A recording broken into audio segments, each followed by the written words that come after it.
পার্বতীপুরে রংপুরের হোটেল শ্রমিক শাওন হত্যার প্রতিবাদে সমাবেশ ও মানববন্ধন। আসসালামু আলাইকুম।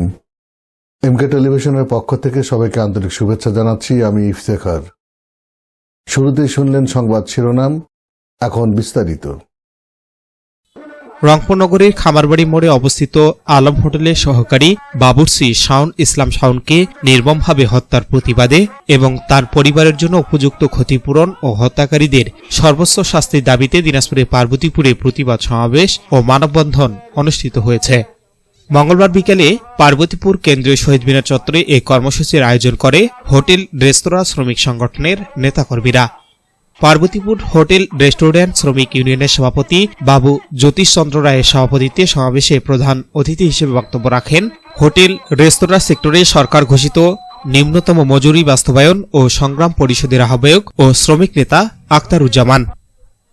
বিশেষ অতিথি হিসেবে বক্তব্য রাখেন উত্তরাঞ্চল কমিটির আহ্বায়ক মমিন মণ্ডল, চাঁপাইনবাবগঞ্জ জেলা হোটেল শ্রমিক কল্যাণ ইউনিয়নের সাধারণ সম্পাদক দেলোয়ার হোসেন সবুজ, জয়পুরহাট জেলা শ্রমিক ইউনিয়নের সাবেক সাধারণ সম্পাদক মাসুদ বিন মুর্তুজা, নাটোর জেলা হোটেল শ্রমিক ইউনিয়নের সাধারণ সম্পাদক শ্রী সমর সরকার এবং নওগাঁ জেলা হোটেল শ্রমিক ইউনিয়নের সাবেক সভাপতি ও বাংলাদেশ হোটেল রেস্টুরেন্ট শ্রমিক ফেডারেশনের সহসভাপতি মোহাম্মদ মোকসেদ সহ বিভিন্ন জেলা ও বিভাগের নেতৃবৃন্দ। সমাবেশ শেষে শ্রমিক নেতারা শাওন হত্যার দ্রুত বিচার এবং শ্রমিকদের ন্যায্য অধিকার প্রতিষ্ঠায় ঐক্যবদ্ধ আন্দোলন গড়ে তোলার আহ্বান জানান। কিন্তু আমাদের শুনেছেন রংপুরে মালিক যখন হাতুড়ি দিয়ে পিটিয়ে শাওনকে মারলো, তখন কার কথা বললো? আল্লাহর মাল আল্লাহ নিয়ে গেছে কথা বলবো? কি বলে আমাদের সান্ত্বনা দিব? 4 বছরের একটা বাচ্চা আছে শাওনের। লালমনিরহাট জেলার শাওনের বাড়ি। 3 ভাই 3 বোন, একমাত্র রোজগারকারী সন্তান হচ্ছে শাওন। এই শাওনকে মালিক পান খেয়ে চিপটি ফালানোর অপরাধে হাতুড়ি দিয়ে পিটিয়ে হত্যা করতে পারে? কোন ধর্মের দেশে বাস করছি আমরা? একবারও কি প্রশ্ন করতে পারেন? পান খেয়ে পানের রসটা ফালানোর অপরাধে একজন মানুষকে হাতুড়ি দিয়ে পিটানো যায়? আপনার দিতে পাশে রংপুর পত্রপত্রিকায়, সময় টিভি, নানান দেশীয় আন্তর্জাতিক সংস্থা নিউজ করেছে, প্রচার করেছে, হত্যাকারীও গ্রেফতার হয়েছে। কিন্তু আমরা আশঙ্কা করতেছি হত্যাকারী জামিনে বের হয়ে যাওয়ার জন্য তদবির করতেছে।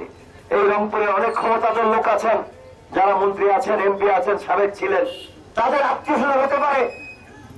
শ্রমিক তো নিরীহ, শ্রমিকের তো আত্মীয় মন্ত্রী নেই, এমপি নেই, প্রশাসনের লোক নেই, পুলিশের অফিসার নেই।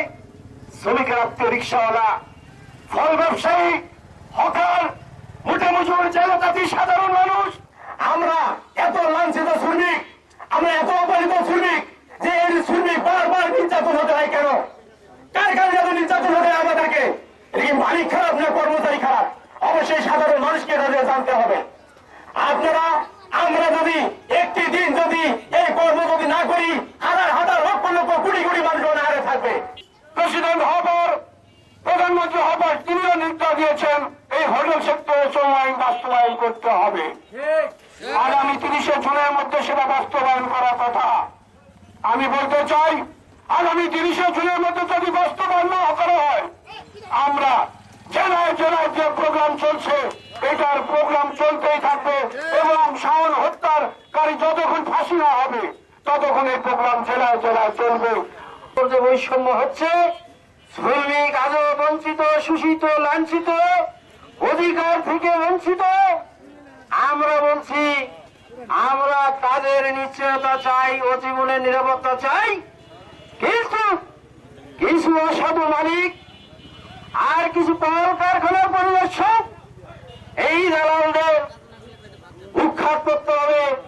আমরা ঐক্যবদ্ধ হয়ে এই শাওন হত্যার প্রতিবাদ জানাচ্ছি। S Rahman, news desk, MK television. শেষ করছি এমকে টেলিভিশনের সংবাদ। এতক্ষণ আপনারা আমাদের সাথে থাকার জন্য অসংখ্য অসংখ্য ধন্যবাদ।